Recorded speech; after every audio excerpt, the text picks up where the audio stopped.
Comme promis, il est maintenant temps de parler du fameux Captain America Brave New World et ce que j'en ai pensé. On retrouve donc un Sam Wilson qui essaie tant bien que mal d'assumer son rôle de Captain America depuis Falcon et le Soldat d'hiver.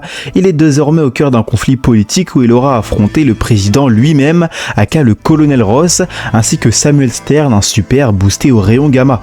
Au cœur de ce complot, on a la dépouille du Céleste qui avait émergé dans les Éternels et qui laisse présager beaucoup de choses. Beaucoup parmi vous n'ont pas compris l'intérêt du film qui, premièrement, raccroche le wagon avec les Éternels où nous introduit l'adamantium, un matériau plus puissant que le vibranium et qui nous est déjà familier grâce à notre ami Logan.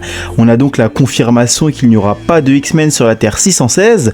De plus, le colonel Ross a émis l'idée de reconstruire les Avengers, quitte à s'opposer aux accords de Sokovie. Et avec un nouveau Hulk, ça donne la possibilité au MCU de former la fameuse Team Hulk qu'on connaît dans les comics. Et ce n'est pas tout car bien évidemment la scène post-générique nous apprend que la guerre multiverselle est de plus en plus proche et que Sam Wilson a la responsabilité de reformer une équipe de héros capable de sauver la Terre de ses nouveaux ennemis. Donc renvoie certainement aux événements de Doctor Strange Multiverse of Madness car ce dernier a causé une incursion.